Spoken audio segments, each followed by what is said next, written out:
city lights, breaking down the ties. Every wrong, every right. Got the insight, fire, and the Bama pride. When the crimson's on the line, we alone for the ride. Bama voices on the call, we gon' break it all down. Roll it up. From the rumble in the trenches to the kings of the crown. Roll it up. Yeah, the tide runs deep and the show runs strong. Jack, Jeff, Trev, keep it rolling all season long. Every snap, every play, every headline drop. If it's Bama on the field, you know we never stop. Fast take, big stakes, tide talk all day. Alabama by CFB, we don't play. Christian spirit in the air, let the good times flow. Times flow.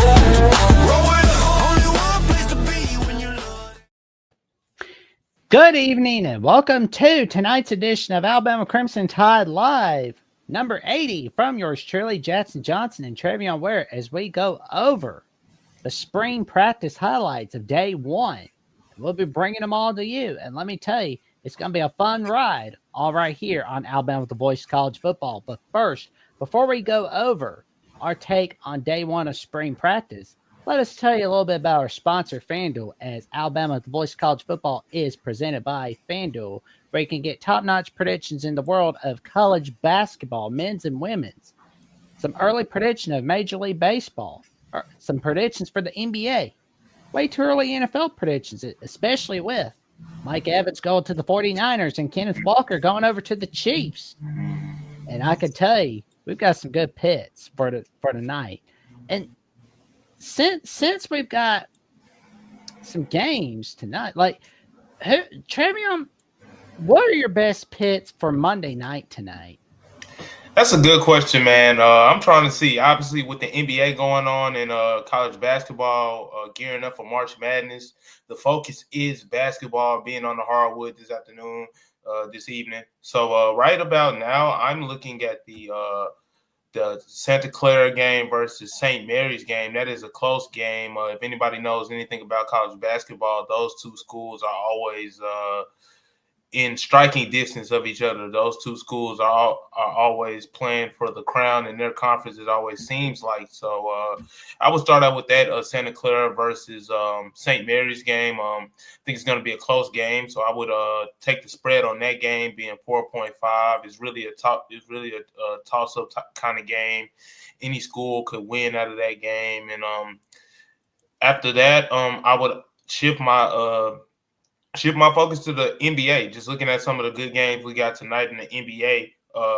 One game stands out to me particular, the OKC Thunder versus the Denver Nuggets. I remember watching that game about a week and a half ago. That game went into overtime, and now seeing that Chet Holmgren, Oklahoma City's power forward and center, he is not going to be playing tonight. So I would start out with Nikola Jokic, start out with his rebounds. Nikola Jokic is set up to get 12.5 rebounds. I definitely think that's a number he can exceed and go over. So I would probably start there. Like I said, if you can get his rebounds at 12.5, do so. If you want to water it down and be a safer better, you can water it down to give him 10 rebounds. That's definitely something that he could do. Nikola Jokic, 10 rebounds. And looking at Shai Gilgeous-Alexander, like I said, with Chet Holmgren being out tonight, he's a player that's going to have to step up and play big tonight. He tends to do so in those type of games. So I'm definitely thinking that Shai Gilgeous could go off for about 30 points tonight. His line is normally set at 31.5, but you could just round it out and put him at 30. That's definitely going to be a close game. The spread is 4.5. I definitely think with Chet Holmgren being out, I definitely think the Denver Nuggets can definitely keep pace tonight and make it a close game. So I would probably lean that Denver Nuggets spread at 4.5 is minus 110.5. That's something that I can see happening tonight as well. And also just looking at the Los Angeles Clippers versus the New York Knicks. The New York Knicks are coming off a back-to-back. They're still in LA. They played the Los Angeles Lakers yesterday. They lost yesterday. They had a Luka Doncic problem yesterday. Luka Doncic erupted for 35. No LeBron James. Los Angeles Lakers was still able to get it done. So looking at that game there, I'm thinking that Kawhi Leonard of the Los Angeles Clippers. I'm thinking he has a solid game, so you can put him down for about 20 points. That's something that's very doable for Kawhi Leonard. It's a 2.5 spread. I might go over on that game, looking at that over number being what is that? Over 220.5 points. Oh yeah, 220.5 points. Yeah, I might lean that over, but just to be safe, like I said, you could just start out with Kawhi Leonard. I definitely think Kawhi Leonard is a good spot for him to pop up and have a good game. He has his record going on. He has about I think it's about 35 now, 35 consecutive games scoring 20 or more points. So I definitely think that Kawhi Leonard continues that streak tonight. So that is also somewhere you can go if you're looking for betting. And I'm trying to round it out with a college basketball pick, trying to see what I like. I'm looking at my board right now on my phone, looking at the college basketball side of things just to round that out. I would probably lean towards looking for a game with a good spread. Gonzaga over Oregon State. That definitely feels like a good one. Yeah, that definitely feels like a good one. I would probably say just take the Gonzaga middle line, money line. Gonzaga money line would definitely be a good place to start. They are favored, correct? That's correct. 19 and a half. So see, 19 and a half. I know a lot of people be like, oh, well, you're not going to get no money on that. Would it be in 19 and a half? But I definitely think that that's just for our safe bettors. If you want to water that spread down to make it a little bit more juicier on your payout, you could probably put Gonzaga -10. They should be able to keep it within distance, keep them within arm's length of Oregon State. So you could put it at -10, or you could put it at -15 just to get a little bit more on your payout. But like I said, I definitely think that it's going to be a great night on the hardwood tonight. So that's why I started out with St. Mary's versus Santa Clara, taking that 4.5 spread, rounding it out with Gonzaga versus Oregon State. Definitely take Gonzaga's money line. You could water that spread down to 10 points, 15 points, however you like. And also looking at the NBA side of things, Oklahoma City Thunder versus the Denver Nuggets, seeing that Chet Holmgren is not going to be playing tonight. You can start out with Jokic rebounds, 12.5 if you like. If you want to water it down and be a little bit more safe, but 10 rebounds is definitely the way to go. And Shai Gilgeous, teammate being out, you can put him at 30 points. I definitely think that Shai Gilgeous will probably be around that 30-point bubble tonight. And also looking at the Los Angeles Clippers versus the New York Knicks, you could definitely put Kawhi Leonard down for 20 points. I definitely think that's doable for him, something he'll be able to do tonight. And looking at that spread, too, just the Knicks coming off a back-to-back, still being in L.A., but they just played yesterday. So definitely think that tonight is a night the points could be flying there. So that's why I took the over at 220.5 points. So if you put that together, that's about a 6-leg, 7-leg parlay, and it's pretty safe. It's definitely something that you can make some money off tonight. So hopefully that we can get some money in your pockets. And if you're looking just for any other type of bets, like I said, FanDuel can definitely get you squared away and ready to play. They have all types of bets, like first basket bets, defensive rebounds, offensive rebounds, spread, money line, anything you're looking for in the betting market, FanDuel definitely has it. So we definitely appreciate our partners at FanDuel. They help us power the show, and their sponsorship helps us continue just to produce the content that we do. So we definitely appreciate them. We appreciate them very much, and let's hope that the Clippers can continue their good fortunes and keep recovering from their bad fortunes against the San Antonio Spurs, because that was a bad night Friday night against the San Antonio Spurs. Well, we've got some great footage of day one of spring practice for the Alabama Crimson Tide. Trevion, when you saw some of this footage, what did you think when you saw it? First off, it was a lot of excitement for me. Obviously, starting out on the defensive side of the ball, you see Keon Sabb, you see third-year defensive coordinator Kane Warmack, and just looking at just looking at the intensity that they are the energy and the intensity that they're bringing early on. I definitely was excited to see that. Obviously, being away from football for as long as we were, getting that bad taste out of their mouth from January, even though a lot of people are still going to be talking about that. Seeing Kalen DeBoer in his third year getting more of his fingerprints on this Alabama football roster with the coaching staff and the moves that he made from a personnel standpoint, just seeing some of these players. Obviously, you see Ryan Williams right there, the new number change. That's getting me excited right there. He's made a lot of changes this offseason. He's gone from Ryan Williams to Ryan Coleman Williams and changing his jersey number to number 1. Yeah, ditching that Uno, man. But you're seeing the receivers now going through receiver drills and things of that nature. Ryan Williams is leading the pack in his junior season, trying to have a bounce back junior season. So I'm excited about that.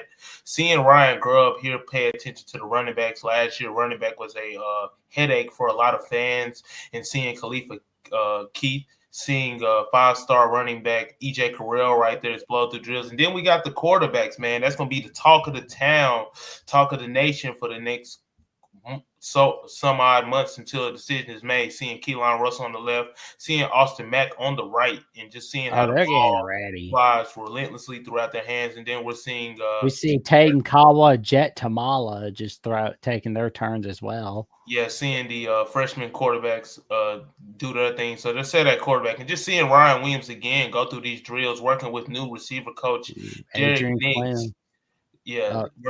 Working with new receiver coach Derek Nix, and just seeing the explosion that each of these players have, and seeing Yanze Pierre right there, expecting him to have a big year. Seeing Zay Mincy right there rushing downhill, seeing Ivan Taylor as well rushing downhill. Justin Hill is definitely going to be a player that a lot of people can count on. And Jamarian Matthews, the freshman.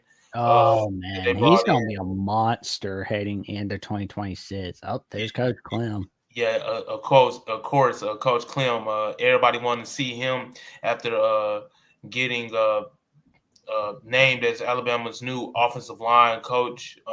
Seeing the energy and the intensity that he likes to bring, seeing his coaching style early on, seeing how much of a teacher he is. You're seeing him doing some stuff just from a blocking standpoint and interior standpoint.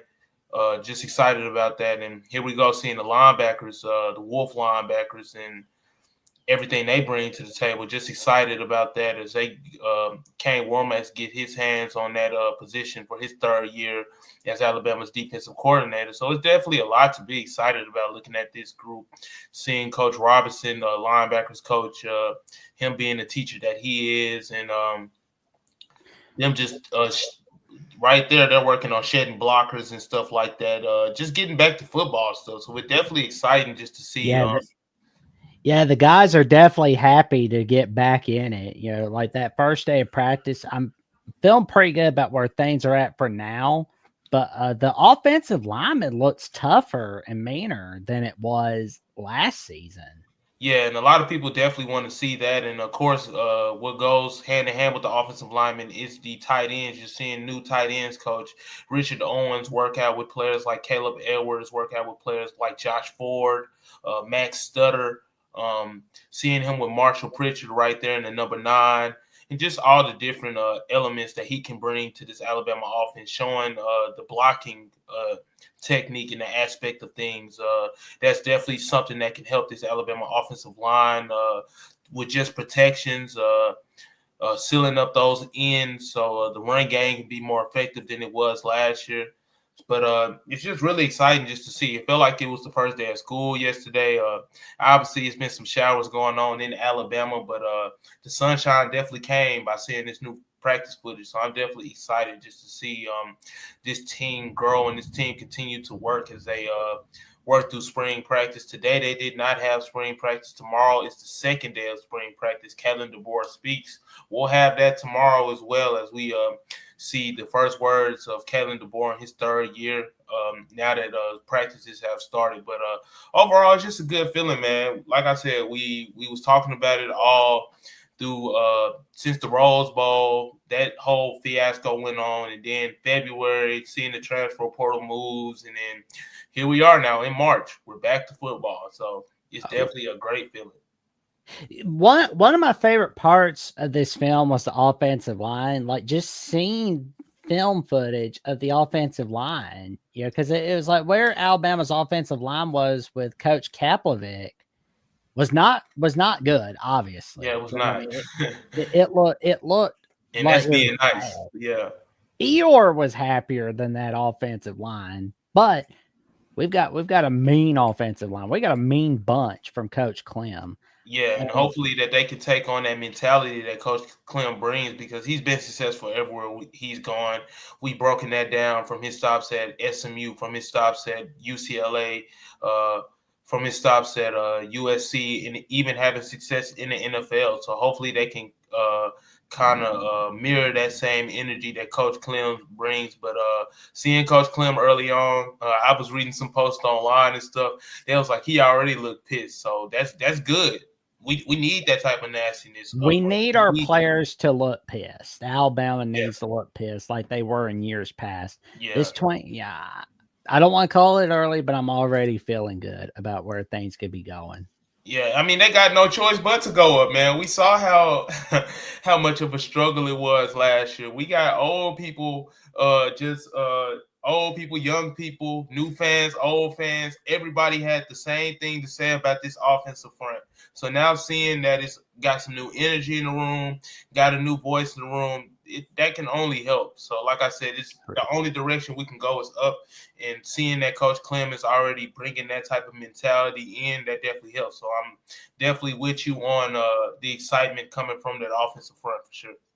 Yeah, and Coach Schnitt's also being a part of that staff. That's adding some improvements as well for 2026 already. Just looking at the day one footage alone, we're already seeing some pretty good improvement. Yeah, most definitely. Obviously, him working with Ryan Williams, that's going to be a big thing. Like I said, I expect Ryan Williams to have a bounce back season this year. So hopefully that Derek Nix can unlock some of the mental barriers that Ryan Williams was going through last year, and they can get past that. But I saw some film today as well, just looking at Rico Scott. Alabama dropped some film on their main page, and seeing Rico Scott get open, him and his new number. He wears number 7 now. Seeing him get open, I'm definitely expecting some good things out of Rico Scott this year. Seeing a young player like Cedarian Morgan looking good early on in drills and stuff like that, he could definitely be a headache for this defense. Seeing Alabama's transfer receiver Noah Rogers fit right in. He's wearing that number 5. Kind of missing Jeremy Bernard, but if he can do some of the same stuff that Jeremy Bernard was able to do last year, that definitely would be something that all fans can get behind. But overall, the group looks good. Latsir Brooks looking good as well. Just stuff like that. And like I said, a big thing just seeing Ryan Williams lead that group, taking ownership, being the alpha male at that position, leading the younger guys like Cedarian Morgan, like I said, and just some of the other young talents that they have in that room as well, because it's going to be big, especially when you're having a quarterback battle that Alabama has. You definitely want some dependable receivers around your quarterback. So just definitely excited about that, and seeing Trayshawn Brown, freshman running back, Khalid Keith. We went over these highlights earlier, but just looking at just the energy that each player is playing with. And of course, like I said, you're going to need some dependable backs and some dependable receivers around those two quarterbacks, whether it's Keelan Russell or Austin Mack. So overall, just liking what I saw from both sides of the football. I mean, it's very easy to say that with it being day one. It's like the first day of school, everything feels new, everything feels right. But that's definitely something that we're gonna be looking at. Just seeing the energy that they practice with, seeing the mentality that they work with day in and day out. That's definitely something that all fans are gonna be looking at. I know me and you, Jackson, we're definitely gonna be looking at. But overall, like I said, can't do too much complaining. Like we said, football is back. The energy is high. I mean, right now in Tuscaloosa, right now in Alabama, it's raining. But they can't rain on our parade. It's looking good right now, so I'm just excited. Yeah, I can't wait to see what we're going to be bringing it from more of these spring practice clips. It's going to be fun right here. But of course, you can also check us out on Alabama Crimson Tide Live on Spotify, Apple Podcasts, Amazon, and iHeartRadio. Even if you don't have time to be able to check us out on YouTube or X, no worries. You can always check us out on Apple, Spotify, Amazon, and iHeartRadio, whether you're running an errand, going to the store, or just picking up, just running errands as a whole, and you need something to listen to, you can always give us a listen on Alabama with the Voice College Football, where we can bring you top-notch takes in the world of Alabama football, Alabama athletics, and all over the place. Yeah, most definitely. We definitely look to be a reliable and a dependable source that you can listen to on the daily. So, like my good buddy Jackson says, you can catch us on all streaming platforms, whether that's Apple Stream, whether that's Spotify, whether that's Amazon, and we also have TikTok. We got Facebook.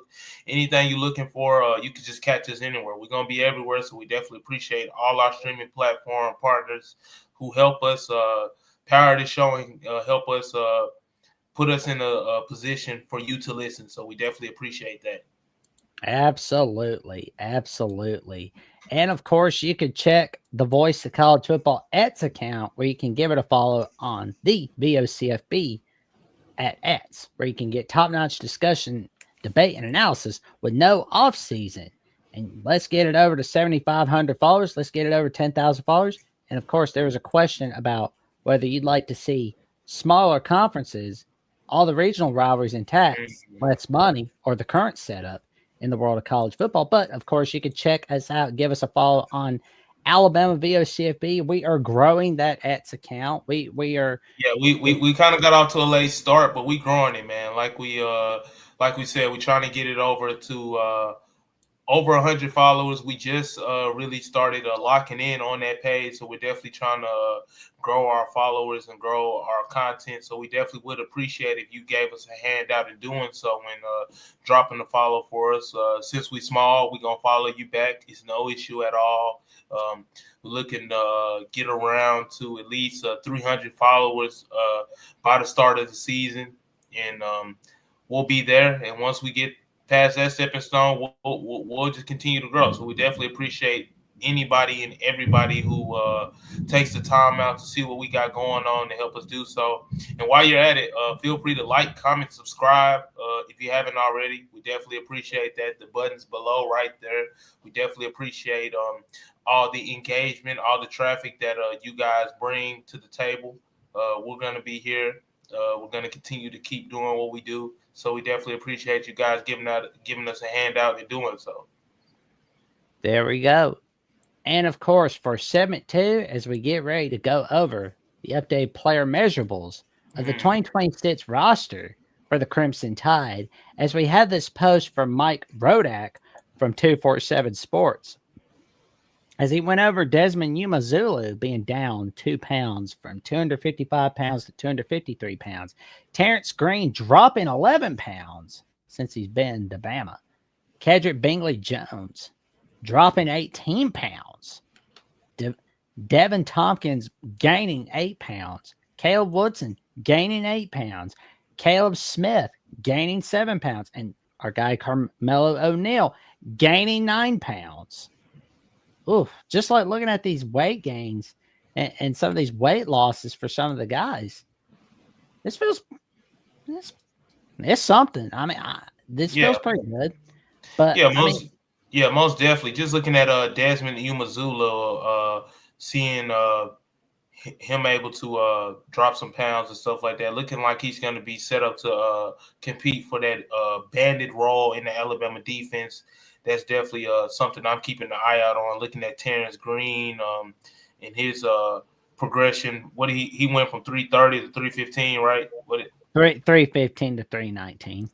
315 and 319. Okay, him bulking up in the middle of Alabama's interior defensive line, just to add a little bit more girth. Looking at their defensive line in past years, that was anchored by Tim Keenan. So, he's just adding a little bit more weight there. Looking at Kendrick Bingley Jones, he's down 18 pounds. Kendrick Bingley Jones down 18 pounds. So he wants to show a little bit more of that speed, going from 320 to 302. Show a little bit more of that speed on the defensive side of football, and be able to squeeze through some of those offensive fronts and get in the backfield. So I definitely think that's definitely a notable weight loss as well. Looking at Devin Tompkins from USC, he's up 8 pounds. So he wants to kind of beef up that Alabama defensive front. So I definitely excited just to see him doing so and doing that. And Caleb Woodson being up 8 pounds at that linebacker position, them losing Deontay Lawson, them losing Justin Jefferson, them losing Nakai Hill-Green, that weight gain is definitely going to be needed because he's the veteran linebacker. Him being a senior, spending 3 seasons in the ACC at Virginia, helping out the Virginia Hokies, having over 151 tackles. So he's beefing up. He's getting bigger. He's getting stronger. He already had the speed, so he's just adding some more to that frame. So and when he was at Virginia Tech, he was having to carry a lot of the workload, especially when it was in the Brent Pry era for the last couple of years. Not a very good era that Virginia Tech likes remembering, but Woodson was stepping up for the Hokies like every week. Yeah, he was definitely the job done. Yeah, don't mean to talk off you, Jackson. My bad. But Woodson was definitely one of the steadier pieces on that defense. So hoping that he can do so in an Alabama football uniform this season. He's going to be joined by some talented younger linebackers like a QB Reese. Looking at potentially putting Xavier Griffin out there. Also could put Caden Jones out there, looking at just some of the other younger linebackers they have there and stuff like that. And forgive me if I forgot any names. It's a lot of names on this roster, a lot of new stuff going on. I'm trying to think of some other linebackers at that position as well. Oh, my God. I'm bumbling a little bit. Let me. Yeah, but like I said, just that's just definitely encouraging to see these weight gains go on and stuff like that. Like I said, Woodson is definitely going to be a player that can help this Alabama defense, and with him bulking up and adding those pounds, that's definitely encouraging to see. Getting nastier up front and stuff like that. So I like that. Yeah, I mean, I can't wait to see what these guys are going to bring along with Xavier Brown. That's one guy we can't be forgetting about. Especially when he was returning at Pitt 6 against Tennessee last year. That was exciting. Yeah, just looking at Xavier Brown being his 3rd year on this Alabama defense as well. He's kind of the mentor in the secondary. Obviously, the mentors are Bray Hubbard and Keon Sabb, but they all have the same amount of experience in Kane Wormack's defense. Both of them, all 3 of them being 3-year starters now. And seeing Xavier Brown's influence on a younger cornerback like a Dijon Lee, like a Jair Edmonds and stuff like that. I definitely just liking that approach that they're taking. He's been listed as one of the players that's stepping up this offseason. So definitely like what we are seeing out of Xavier Brown and other players like that, and getting that secondary playing together and having the cohesion that they need to lock in and be very telepathic on that back end so everybody knows what they're doing. But defense, that would never worry for me because, Kane Wormack has been steady, outside of the small problems he's had with the run and stuff like that. This secondary has been steady since he's been here, being under Coach Mo Linguist, being under the direction of the safeties coach. I'm forgetting his name, but like I said, the defense is not going to be a problem. I don't believe so.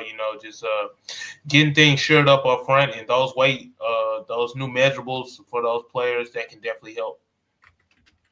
Yeah, I mean, yeah, because one of the guys I'm really excited about seeing on the lineup on defense that's added is Devon Tompkins from USC. Because I mean, because like he goes from USC just like putting ton of pressure on guys at USC to coming over to Alabama to join some winners in Tuscaloosa.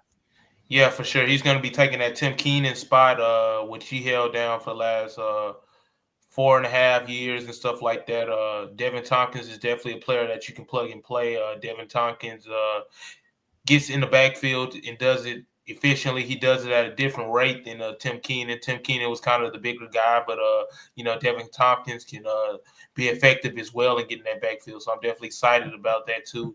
But we also had some true freshman measurements and stuff too. Oh, yeah.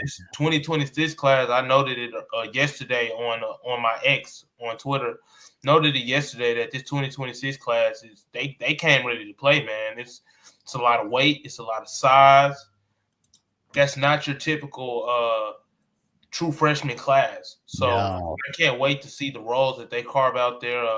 Obviously, our guy at Crimson Coverage, Brody Smoot, he broke it down for us perfectly yesterday, looking at some of these new measurables and weights. Going to it right now on my phone just to make sure I read it right. Starting out with Sedarian Morgan, 5-star receiver, number 8. He's got that number 8 Julio Jones swag working for him. He's coming in at 6'4", 223 pounds. Looking at safety Jair Edwards, he's coming in at 6'2", 221 pounds. Xavier Griffin, top linebacker in the nation, he's coming in at 222 pounds. Looking at Taden Qual. I always get his name messed up. Help me out, Jackson. Taden Kawa.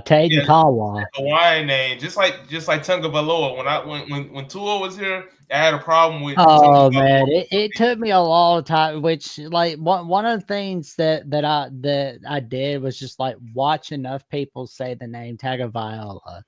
I gotta go back to elementary and sound it out. Tunga Valoa. So we're gonna do it here with say his name again, Taden Kawa. Taden Kawa. Okay, yep. So we got it there. Just looking at that. Just looking at that. Then we're seeing a 5-star running back, EJ Carell. Oh yeah, he's a Mack truck, 5'11", 221 pounds. He could have a breakout year for 2026. Yeah, it's no telling, man. I wouldn't be surprised if he did. Like I said, he reclassified and he's still the number 1 running back in his class. So I'm definitely excited about that. Seeing Jet Tamala beef it up a little bit at 6'4", 229 pounds. Seeing Jordan Edmonds beef it up, 6'3", 188 pounds. Trayshawn Brown, 5'10", 201 pounds. Zion Gibson, 6 foot, 194 pounds. Max Stutter, tight end, 6'5", 249 pounds. Maurice Matthews, 6'1", 186 pounds. Rael Kelly, 6'3", 196 pounds at number 24. Man, he can be a baller right there. Like when he's all set and ready to go. Yeah, it's just about some of these younger players learning this system. First time being in college is an adjustment. But he can definitely be a player that can help out Alabama in 2026, whether it's special teams, his side of the football. These players can definitely carve out some roles. Looking at Mariah Jackson, 6'3", 200. Oh yeah, Mari Johnson. Oh yeah, Mari Johnson. My bad. But one of the notable weight gains I saw was Corey Howard. They said he gained about 40 pounds. Oh he was 245 pounds. He didn't got it up to 285 pounds. So I'm like, dang, what they feeding him? Oh man, I'm excited about that for real. Whatever they're feeding him, I want some of that.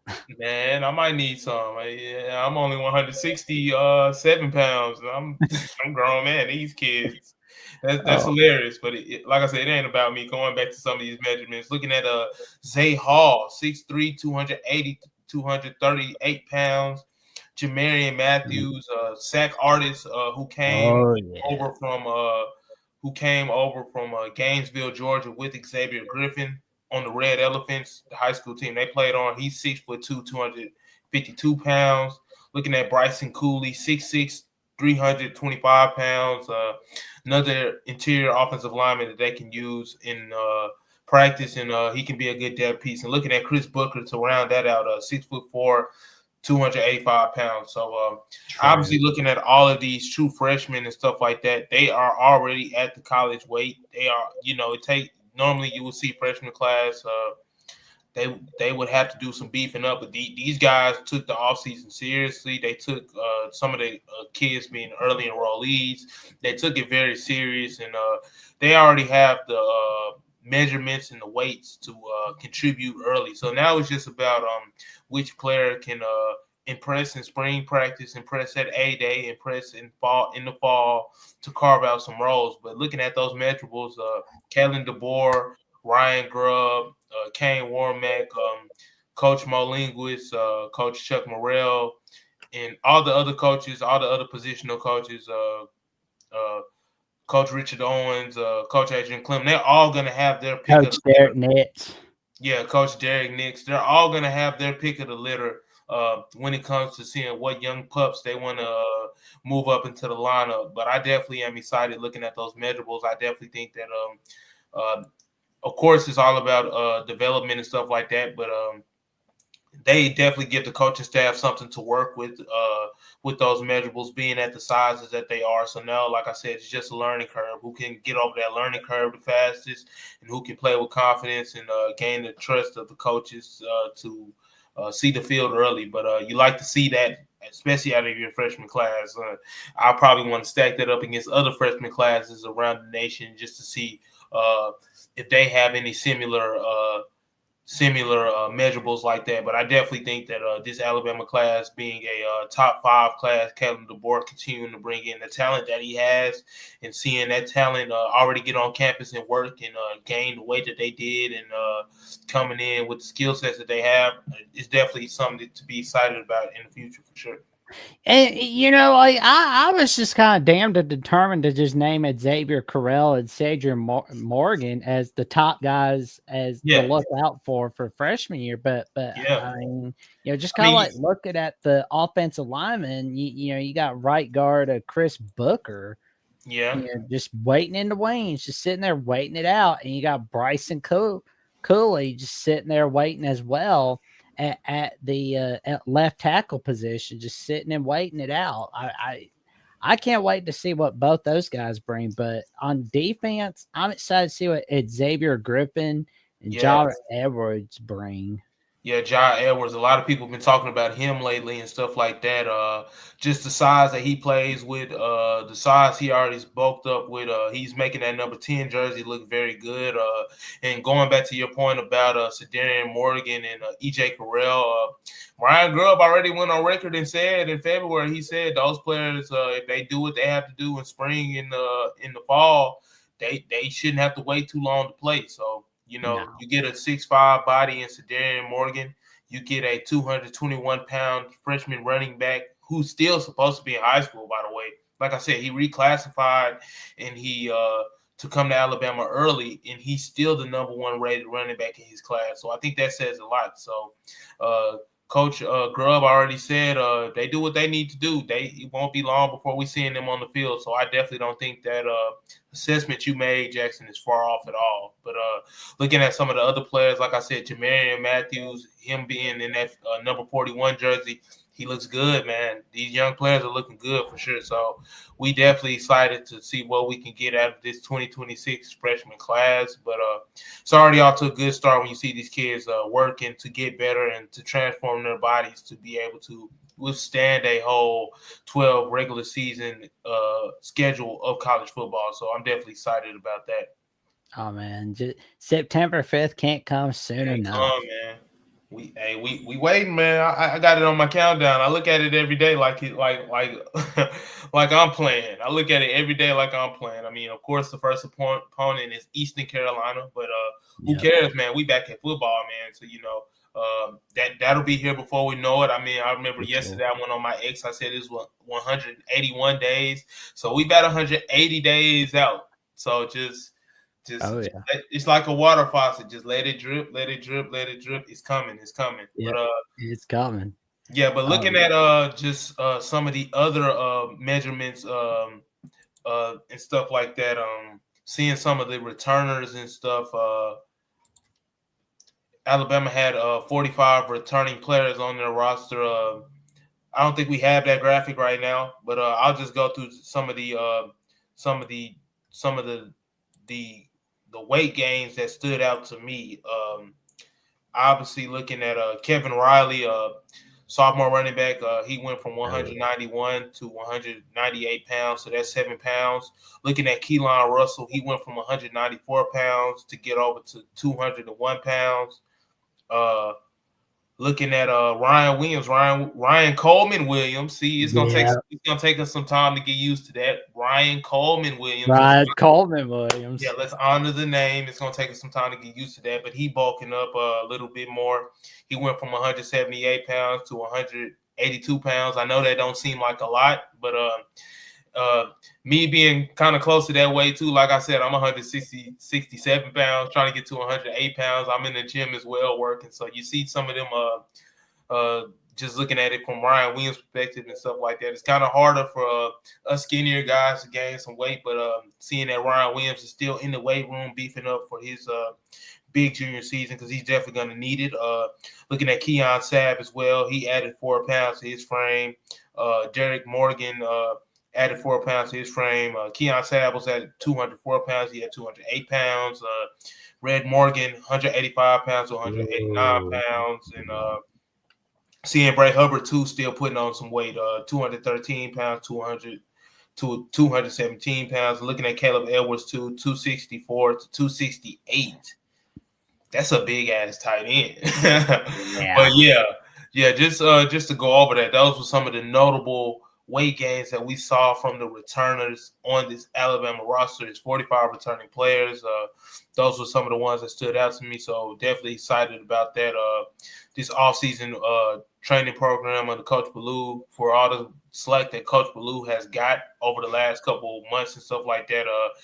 We seeing some results in the weight room, so definitely excited about that. But we also excited to announce some new numbers. I mean, of course, everybody saw it over the past coming days.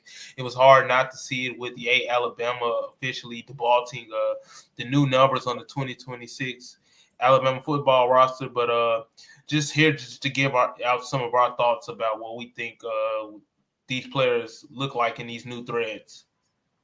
Oh man, so we'll go ahead and show you the numbers right quick. So we got Yahtzee Pierre at 0, Ryan Coleman Williams at 1, Devon Tompkins at 1, Lazier Brooks is now wearing the number 3, Luke Metz is wearing 4, Noah Rogers at 5, Red Morgan and Kevin Riley both are wearing 6, Rico Scott, Caleb Woodson are both wearing number 7, Sedarian Morgan is wearing number 8, Marshall Pritchett and Desmond Umazulu are wearing number 9. Jarrah Edwards is wearing number 10. Caden Evan Kawa and Xavier Griffin are both wearing number 11. And we'll get to that second part in just a little bit. What do you think about that first set of the jersey number change for the roster? I'm liking Yahtzee Pierre for 0. Yeah, Yahtzee Pierre continuing that new wave of 0 for Alabama. Obviously, last year it was Deontay Lawson, so he had to ditch that 42 and get in something slimmer, because it's going to be a big year for Yahtzee Pierre. So I definitely like the number choice for him. He's definitely going to bring some new swag for him. He definitely going to look good while he getting back there, like a ghost, being number 0 in the backfield, sacking those quarterbacks. So I'm definitely excited about that. Seeing Ryan Williams go from 2 to 1. Hey man, that surprised me a little bit, but last year wasn't his best year and stuff like that. So, a new number, that's new swag. And then he got the name change on there. Ryan Coleman Williams, definitely excited about that. Last year, obviously it was, who was it? See, I forgot. Who was number 1? Who was number one? It was a receiver. I forgot. Texas A&M. He went to Texas A&M. Help me out. Isaiah Horton could. Isaiah Horton. I suck with names. See, he gone, so he out of my mind. So I ain't worried about him. But no. He's an Aggie. He'll come up short. Yeah. I mean, we'll see him again when he comes when he comes in October for homecoming. But no disrespect to him, by the way. But still the same. Bad with names, stuff like that. But seeing Ryan Williams hopping at number one, that brings a lot of attention. He's got to live up to that. But I definitely think he's on the right foot. As we saw earlier, he was leading drills. He looks more serious. He's coming in trying to be a leader on this Alabama football roster. So, hey, let's do it. Let's prove that you're number one, because he was close to being number one in his true freshman season. Remember, there was talks about him and Jeremiah Smith being the top receivers in college football. So now you got that one on your back. You got to play like it. So exactly. It's time for him to prove that he can be Alabama's number one. So I definitely like that choice. Like I said, I've been leading the campaign on my X about him having a bounce back season. So hopefully that new number one can bring some swag. Devin Tompkins from USC being that number one. Being that number one on defense, it's good to see defensive linemen have some swag to their game too. So he's rocking that number one, looking for great things from him. Ladsir Brooks, obviously a lot of people was comparing him to Jalen Waddle last year. He had that number 17 on his back. I mean, I feel like he could have kept that, but number 3 is going to be more smoother. It's going to be more nicer. He's like a turbo car to me. So seeing him being in at number 3, that just brings more swag. I like that a lot. Luke Mertz, last year he was in number 26. Now he in number 4. Hopefully he can be a contributor to this Alabama linebacker core. I definitely think he can. He did some solid things on special teams when he was able to get in the game last year. I'm seeing Noah Rogers being in at number 5. That's something he wore at NC State. Obviously, Jeremy Bernard. Love Jeremy Bernard. Love the confidence. Love the impact. Love the person he was. So hopefully he can continue that trend and be a good number 5 in Crimson. Because Jeremy Bernard, that was one of my guys, man. I loved seeing him play. And when I was up there on campus, got to interview him. He was always a great interview. So definitely hoping that Noah Rogers can keep that same energy as well. Red Morgan dropping from 16 to 6. Hey, man, that's going to bring some swag. Red Morgan already carved out a role last year and proved to the coaches that he was one of those guys that you can depend on. So I like that. But of course, I'm not going to go through every number. But those were some of my favorite numbers. But also just looking at Rico Scott, too. Rico Scott in that 7 and seeing Darren Morgan in that number 8. That was good to me, too. But going on to the second slide now, seeing E.J. Carrell, he got that number 13. He had number 13 throughout high school, so he's able to get that in Tuscaloosa. Thinking about 13s, you think about Stewart from the past years, forgot his name, Isaiah Stewart, I believe it was. Yeah, you look at Malachi Moore and stuff like that. I haven't. Who was that? Jeff Teague had number 13 too, right? Yeah. There's Teague last season. I said Jeff Teague. I mean Teague, the defensive back, he had number 13 too. So I definitely think that's a good number for him. He keeping that same swag that he had. Jet Tamala stepping up in that 15. Ty Simpson ain't had 15 wasn't too cold for Alabama fans. Ty Simpson obviously going to the NFL draft. Jet Tamala being in that 15, him being 6'4" and stuff like that. Me and Jackson were talking about it earlier. Not comparing him to Patrick Mahomes like that, but just from a makeup look, from a player standpoint and stuff like that, how they look in the uniform, he's got that same Patrick Mahomes helmet. He's the same size as him. So he kind of looked like a little Mahomey to me. I don't know, man. We'll have to see. I mean, of course, the main focus is on the 2 quarterbacks, Austin Mack and Keelan Russell. But hey, he making that 15 look good. I ain't gonna lie. So I like it a lot. Seeing Jordan Edmonds in that 16, that looks good. Trayshawn Brown 17. Zion Gibson at 17 and Max Sutter at 18. That's going to be a kill. That's going to be awesome right there. Yeah, Max Stutter taking over from Marshall Pritchard. Marshall Pritchard dropped down to 9, so Max Stutter in 18. That's always a good number for sure. Seeing Khalita Keith in 20. Okay, that's solid. Maurice Matthews in 21. Obviously, he a freshman, so he can't get the exact number he want. I definitely think that he'll be moving down from that number eventually, but he can make it work too. Calvin Johnson was number 21 at Georgia Tech in college, so I you don't see a lot of receivers rocking 20s, but I just more so think it's just because he was a freshman and he had to. That's the lowest number available. He had to take that, so that's solid. Kendrick Bingley Jones in LT Overton's 22. Hoping he can have a similar impact to the way LT Overton had last year and the years past. Seeing Caden Jones in number 23. Rakeem Kelly Smith number. Yeah, James Smith number. Okay. Rakeem Kelly in 24. That's solid. Murray Johnson in 26. That's solid. Carmelo O'Neal in 28. Okay. He's in 28. That's solid. Definitely think that he can help this Alabama defense. We've explained that before. Nick Sherman in number 29 and Corey Howard at 32. That's solid. And Adam Warford, long snapper, 33. That's solid for sure. 3-3. I like that. So those are all solid numbers. I won't be too long-winded talking about my favorites from that group. Obviously, I like EJ Carell in that 13. That's solid. Yeah. Like I said, from just a swag look and how Patrick Mahomes wears that 15 down there in Kansas City. Jet Tamala he looked good. He looked good in that 15. I like that. And then keeping that and we saw how 15 looked on Ty Simpson last year. So that's solid. I like that too. I like Kendrick Bingley Jones in number 22. That's something he wore at Mississippi State, so he's able to keep his number. I like that as well. And Max Stutter in 18. I like that too. That's one of my favorites. Max Sutter at 18. Xavier Carell at 13. That's a good one. Carmelo O'Neal at 28. That's one of my favorites from that second pick at Alabama.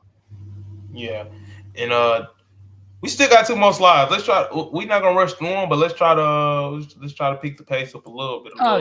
Let's do a little fastest 3 minute segment on that, shall we? A Hall at 34, Tyler Henderson at 37, Josh Ford at 40, Jamarian Matthews at 41.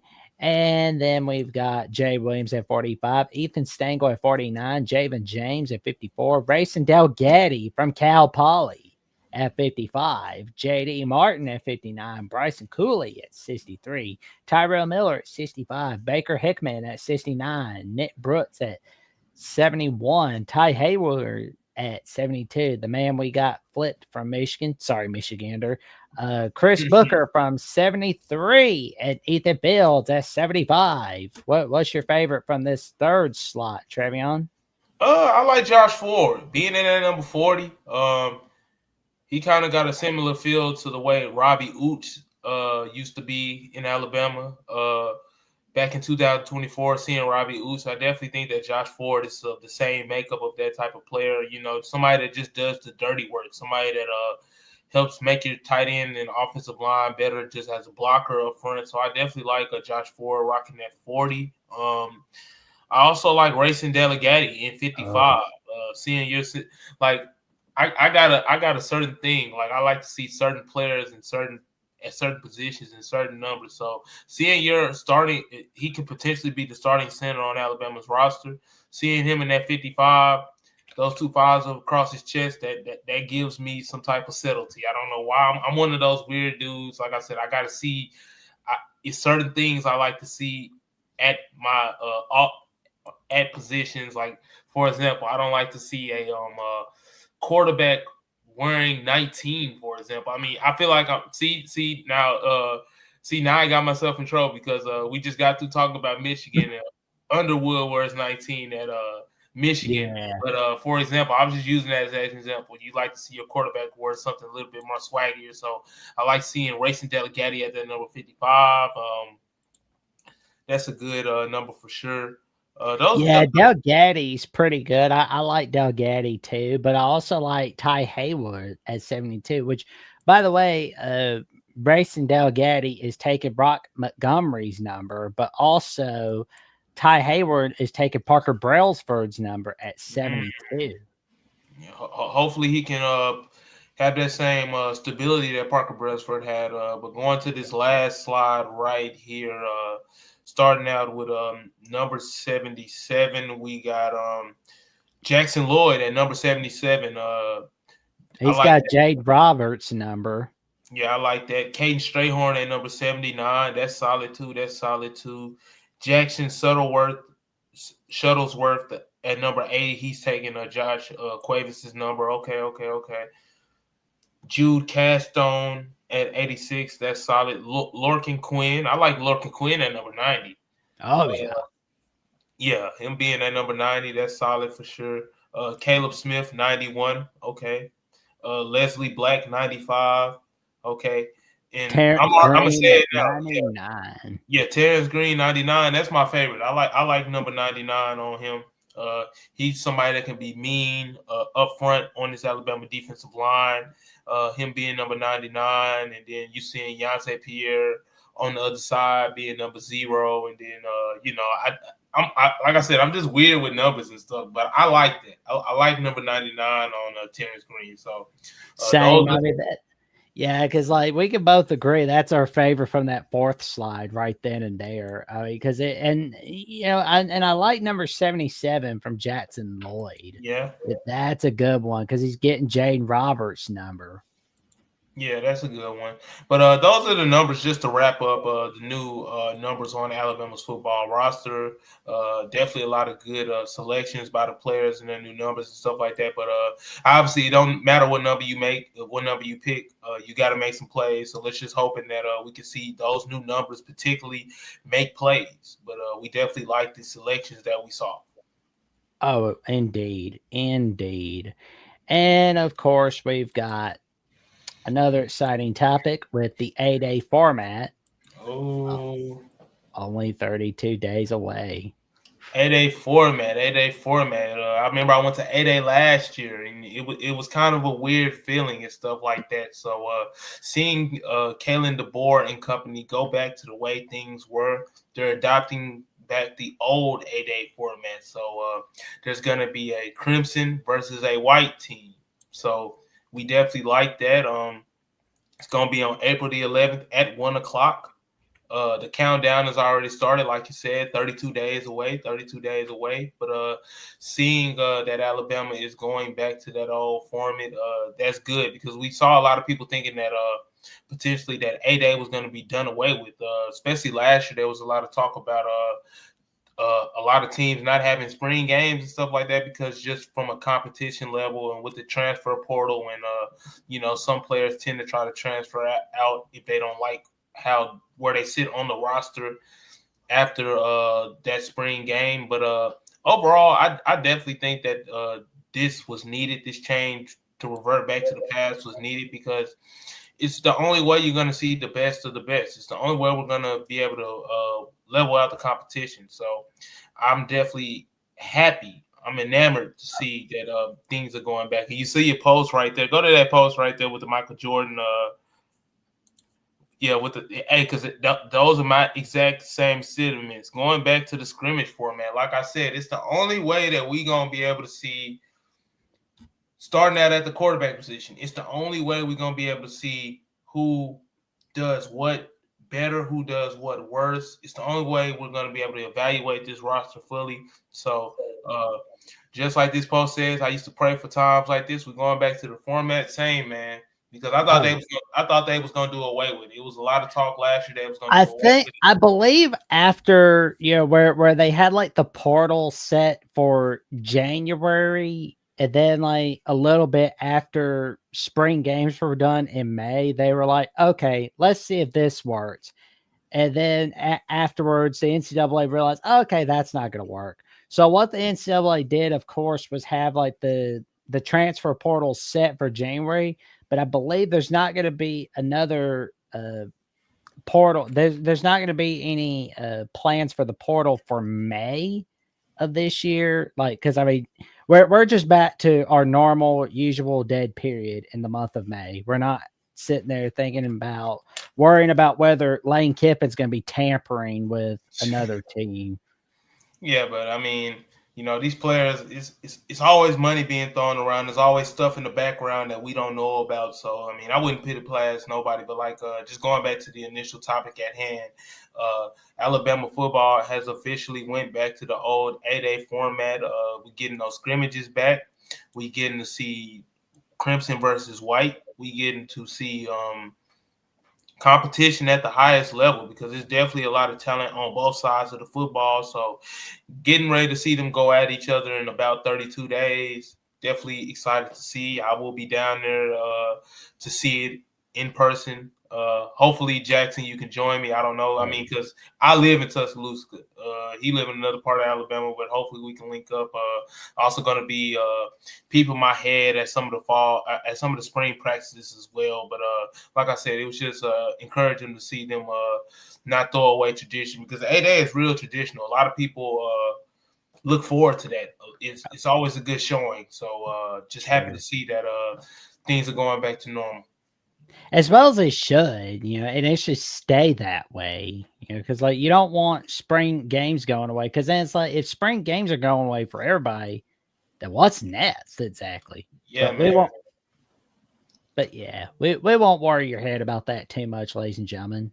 Yeah, got to keep some of those recipes the same because that's what makes Alabama football, college football, and stuff like that. But just to segue into our next topic, we was talking about the NCAA making some changes and stuff like that. And just from an NIL standpoint and trying to get things sorted out because this is one of the this is I wrote about it yesterday on my article on Bama Hammer. You can check me out on Bama Hammer. It's on my X page, links in the bio and stuff like that. But just to segue into what I'm talking about, Nick Saban received a lot of backlash this week about his pursuit to fix the NIL nightmare. I don't have to explain that nightmare too much because we are seeing it throughout the transfer portal, seeing players jump from team to team for the biggest bag and stuff like that. And Nick Saban had a lot to say about that. And He did. yeah, he had a lot to say about that. And when he made his comments, it received a lot of backlash. A lot of people who don't understand, a lot of people who just want to run with a narrative, tried to run with it and stuff like that. But Nick Saban was basically saying, we gotta put some guidelines on this. We gotta fix some of this stuff because college football is a mess right now, and everybody sees that. And so Nick Saban had to go to the White House and meet with President Donald Trump and kind of sort some stuff out just from a financial standpoint. Try to put a cap on some of this stuff. Try to set some boundaries, but we got the footage right about Nick Saban, what he had to say because Here we go. Video explain it and I'll say it. So yeah, Here we go, and here's a clip from CBS News. I'm just a football coach. I spent my life when we had the ball trying to get a first down, when they had the ball trying to get off the field on third down. So this is an unlikely position for me to be in to speak to such a distinguished group of people. Thank you. But I come here today with a question. What are the guiding principles for the future of college athletics? All athletics. I'm talking about football, basketball, Olympic sports, revenue, non-revenue, it doesn't matter. My goal as a coach for my players, for our players, was to help them be more successful in life, that we would create an atmosphere and environment that would help them through personal development, academic support, 668 degrees and 17 years at Alabama, and help them develop a career as a football player. That was our goal, so that they were creating value in life and we were preparing them for their future past athletics. So what happened?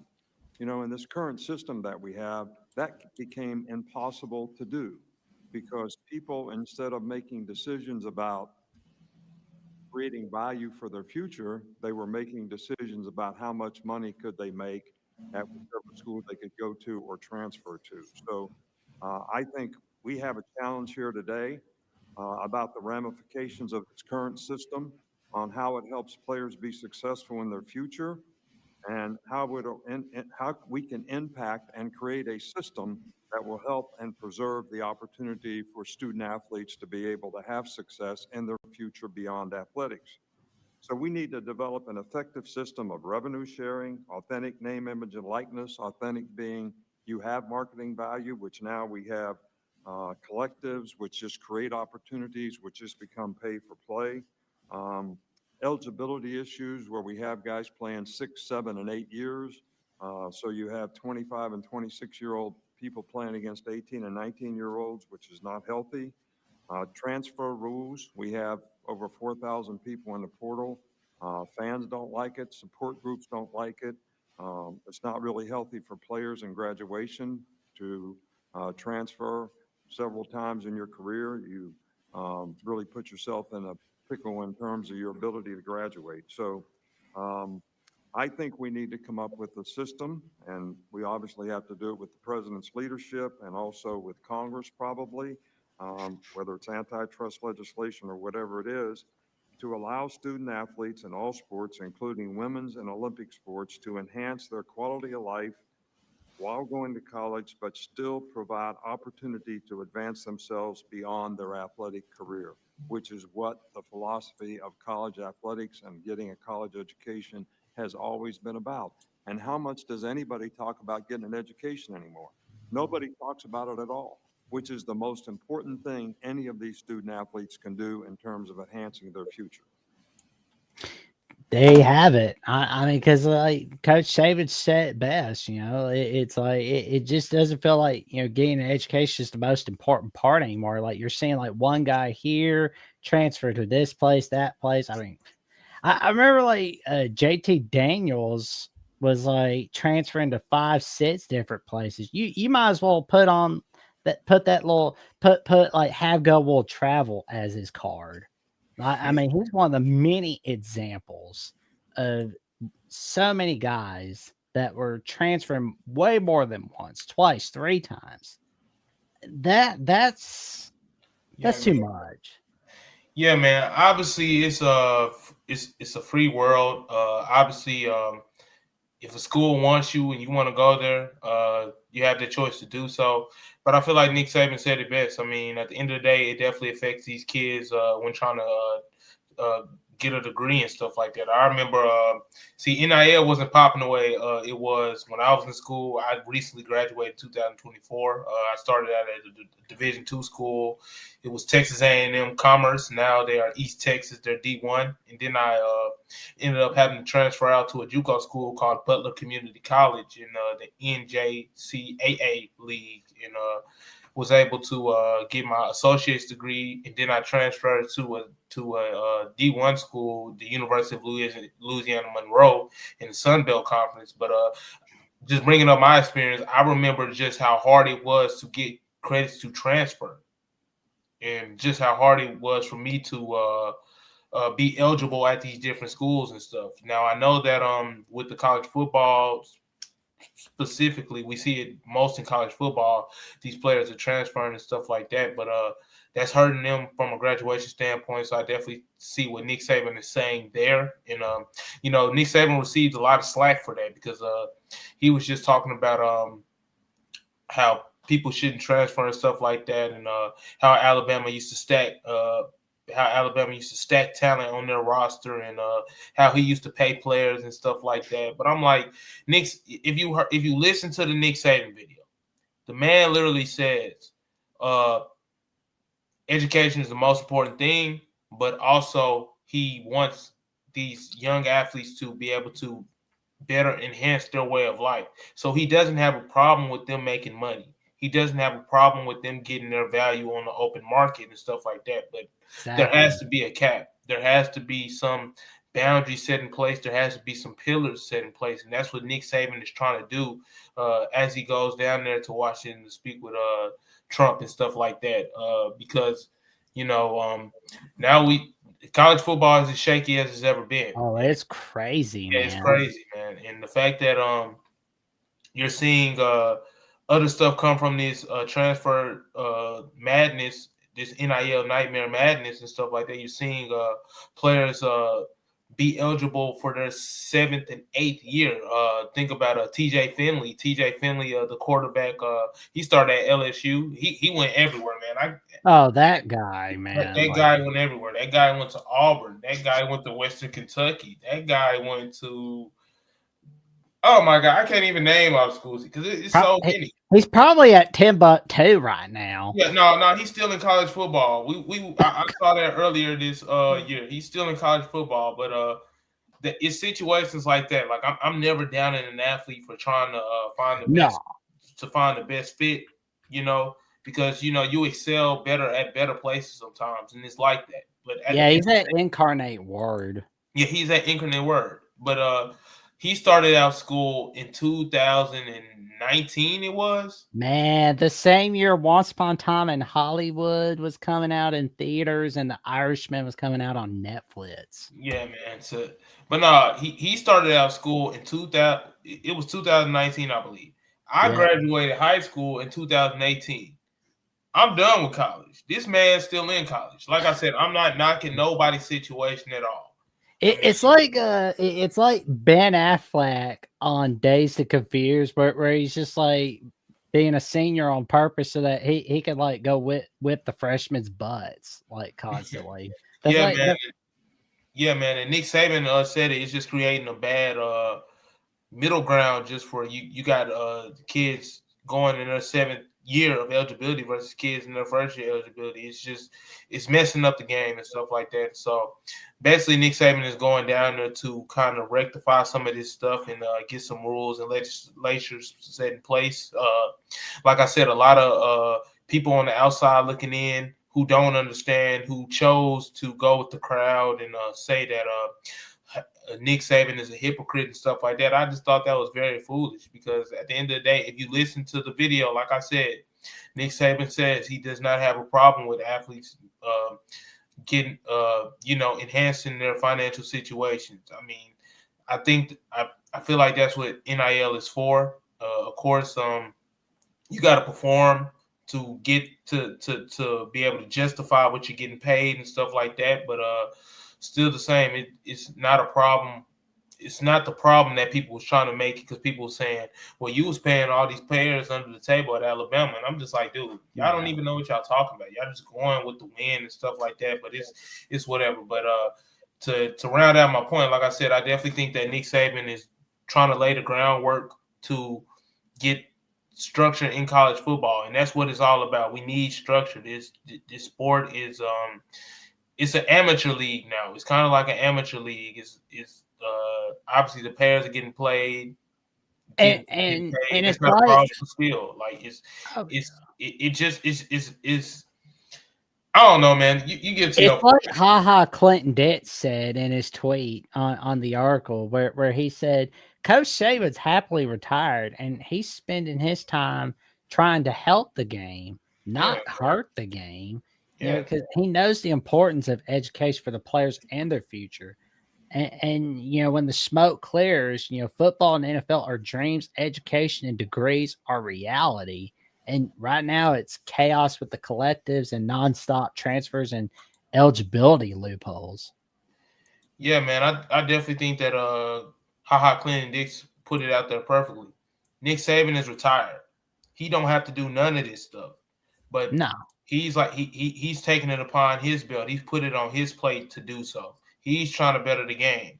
People don't understand that. Like I said, and I'm not gonna be biased, but I definitely think it's because it's the script A. People hate the script A. People don't, people outside of it don't like it. So that's what it is. But at the end of the day, Nick Saban is working for the good of college football. He's trying to fix stuff. He's trying to build pillars up. So even after 20 years, we look down the line, we can have structure in this space because you got a lot of young kids and stuff like that not even focused about education, not focused about being the best athlete they can be. They're just looking for the biggest bag they can get. And, I mean, I don't blame people because I didn't grow up rich. I didn't grow up just having everything I wanted. So if you can get money like that and you can capitalize off your name, image, and likeness, I don't blame you. I'm not knocking that. Nick Saban wasn't knocking that. Nobody's knocking that. But there has to be structure because if we look down the line and we don't got structure in the next 3 years, there's no telling what college athletics can be like. And he's not just talking about college football; he's talking about the whole landscape of college athletics, Olympic sports, and everything. So we definitely got to get some structure there. So I definitely thinking Nick Saban is laying the groundwork. Hopefully, those in Washington who are over the I don't know how everything worked, but hopefully that who are over the decision making and how the money is distributed and stuff like that. Hopefully they can come to some middle ground and we can get some rules set up and stuff like that. Because obviously we saw Alabama got a little bit of taste of their own medicine with the Charles Beniaco situation and stuff like that. Man. And kids coming back and stuff like that. It gotta be a middle ground. Yeah, you don't want any players being like, okay, NFL didn't work out for me. I'm going back to college, or NBA is not working out for me. I'm going back to college. That's stuff that you only see in movies, like not in real life. It's like that. That's not something that should be in real life. That's messed up. Yeah, and not speaking on Bediaco's situation, but just in general, these kids coming back to college, I can't even call them kids. These young adults like me, I'm a young adult too. They coming back to college and stuff, and they coming back, they ain't got no degree, so they got to try to come back and make it work and stuff like that, and try to get a second chance at their career and stuff like that. But if they had the degree, if they had stuff to fall back on, they would be able to do so. So yeah. That's what Nick Saban is trying to do. He's trying to put education at the forefront and help kids be able to make their money the way that they need to make it. And, but there has to be some guidelines behind it. There has to be some pillars set up for college athletics so things don't happen to the point where these kids have to try to come back, or the eligibility thing just transferring all over the place and stuff like that, losing credits and stuff like that. So I feel like education is on this hand and NIL is on this hand, and they're just trying to get the two to meet so we can just simplify the college athletic game and get stuff back at a respectable level, because it's outrageous now. It really is. So it is. It's the wild, wild west in a nutshell. So hopefully Nick Saban's early words can help do so. I believe they're probably going to meet again later in this summer and stuff like that. Hopefully the NCAA in Congress and other people in high power who are making those decisions, hopefully that we can come to some middle ground so we could because I feel like they got this could be a step in saving college athletics. Not that college athletics is going down, but if we continue to operate the way that we operate, it's no telling what's going to happen. So you gotta draw a line in the sand. Got to set the boundaries. That's all you can do is like draw the boundaries, draw the line in the sand. Because if you don't, then it gets ugly. Yeah, it just gets wild real fast. But to end it on a high note, we'll give a little quick mention to Alabama knocking Auburn out of the bubble watch with a 96-84 victory. Yes, sir. Protecting that home court at Coleman Coliseum on Friday, being able to handle business and solidify themselves in the SEC tournament. Believe they're the 3 seed, waiting for some things to happen. The tournament starts Friday, so they're trying to see who they're going to be matched up with. I wouldn't say Auburn is completely knocked out of the bubble, but see, they got like a 1% chance. I don't even want to try to give them hope. But if they lose to Mississippi State on Wednesday, they're definitely out. They done, but Bruce Pearl can't bail out his little boy out. Like it's like, oh man, it's like Stephen Pearl. I've heard Stephen Pearl was pretty spoiled when he was at Tennessee from our buddy Tucker Harlan at the Tennessee Channel. I can tell you, man, I'm glad Stephen Pearl's nowhere near Alabama. He's Auburn's problem. But I mean, we knew Pearl was that little interview he was on, which I think I don't know if it was on 3 or if it was Outkid, but it was one of those platforms. But when he said, "Oh yeah, the nepotism played a part in it," yeah, of course I played a part in my son getting hired.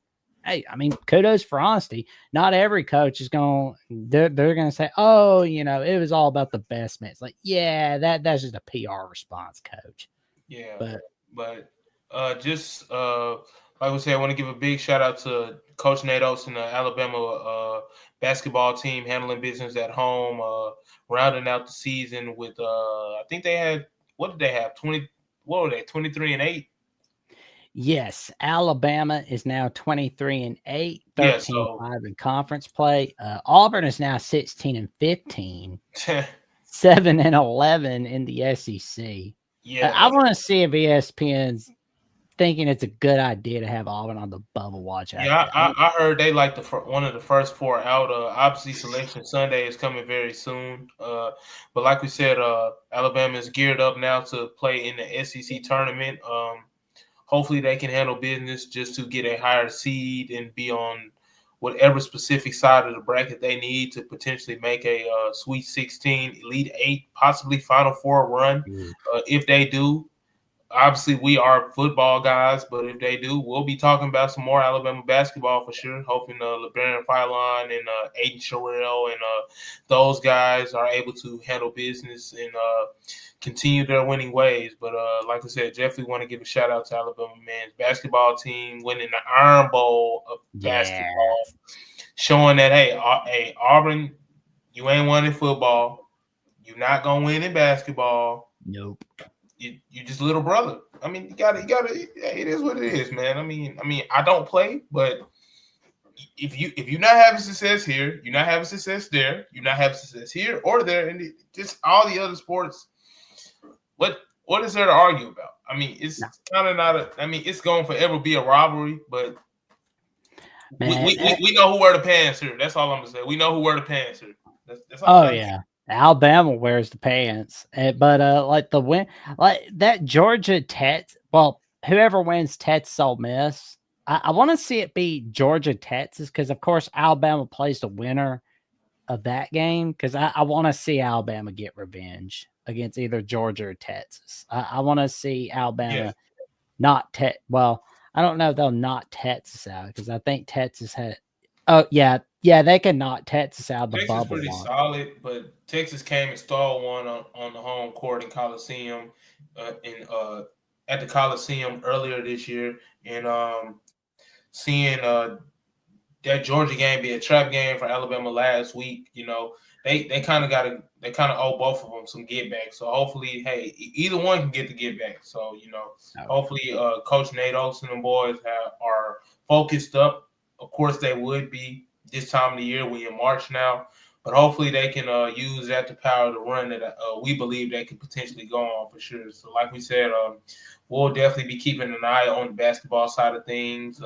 Obviously, we are intoxicated with football right now, but basketball is still definitely on the forefront, especially with March Madness coming. Anything can happen in March Madness. So we'll be here to cover it whenever Alabama basketball does officially get in the tournament. They're pretty much a lock to get in Selection Sunday. But of course, you got to handle business in the SEC tournament. So me and Jackson are definitely sending our best wishes to the basketball side of things. For sure. And of course, you'll definitely see Jeffrey back here this week on the college show. He's at his work shift tonight, but you'll definitely be seeing him back with us all right here on Alabama with the Voice of College Football, and we'll be giving you more coverage on Alabama men's basketball, especially if Alabama can make another amazing run in the SEC tournament and in March Madness. Stay tuned for more. Well, Travion, what magic have you got cooking at Bama Hammer, and what else have you got this week, man? That's a good question. Obviously, Alabama going into day 2 of practice tomorrow. Kalen DeBoer speaks tomorrow at 11 a.m. I'm going to be seeing what he says from that. Going to be on campus a little bit this week, getting some peeks myself and stuff like that. So hoping that it's always a story when Kellen DeBoer speaks. So I'll definitely have something on what Kellen DeBoer has to say tomorrow. Offensive players are speaking later this week with Coach Grubb leading the way, offensive coordinator, and getting some players to speak up, and some defensive players speaking as well with Kane Wormack and his side of things on the defensive side of the ball. So definitely a lot of stories coming in soon. It's always good to hear from the players to speak, so can craft some stories out of that as well. Other than that, just trying to be creative on my own and come up with my own type of content and stuff like that with my stories and stuff like that. So always going back to my idea board back there in my room, trying to see what I can put together myself. So definitely stay tuned on that. If you definitely want to check out to see what I got going on, you can check me out on X, Twitter, whatever you like to call it, at TWord1K. Definitely have the link in my bio to my stories. You don't have to scroll too far. If you don't want to click the link, you can just scroll down. Story will pop up immediately. Stories are pretty accessible, so we definitely appreciate anybody that takes the time out to do so. Definitely appreciate them in advance. Drop a follow if you can. I'll follow you back. No issue. But yeah, other than that, really don't have much going on. Looking at this NCAA tournament coming up, March Madness, gonna have some bets on that. Looking at the SEC tournament, gonna have some bets on that. NBA going on. As soon as I get off here, I'm probably gonna flip on that Denver Nuggets versus OKC Thunder game. See how my parlay doing tonight. It's a rainy night in Tuscaloosa. I was listening to the rain as we were discussing on the show, so I won't be going doing too much moving tonight. Pretty much in the house. So yeah. Other than that, just chilling. Football is back, excited, and just ready to see how things unfold as we get deeper into spring ball. For sure. Tell your friends, your family, and the cashiers at Publix about the magic that Travion brings, all right there on T-Word1K and at Bama Hammer at Fansided, and all right here on Alabama with the Voice of College Football. Plus, you can check me out on Jackson Johnson 979 on my personal show where I've got the Jacksonian, one more episode till I reach 100. And for more updates, what I've got going on, the Jacksonian, Alabama with the Voice of College Football, SEC at the Voice of College Football, and once or twice a week appearances out of Locked Out West Virginia with Mountaineer Paul. Check me out on JatsBOCFB on Twitter and on Instagram and Threads at JacksonJohnson543-908. And of course, check out our guy, Jeffrey at Only Talk Sports, where he talks sports every single day, or at least he tries to, on Only Talk Sports on YouTube and on Twitter, and right here on Alabama with the Voice of College Football on Crimson Tide Live and the Call-In Show as we take your calls at 9 p.m. Central Time. And with that being said, like, comment, subscribe, click on the notification bell so you never miss no video whatsoever. And we will see y'all soon. And roll Tide. Good night, everybody.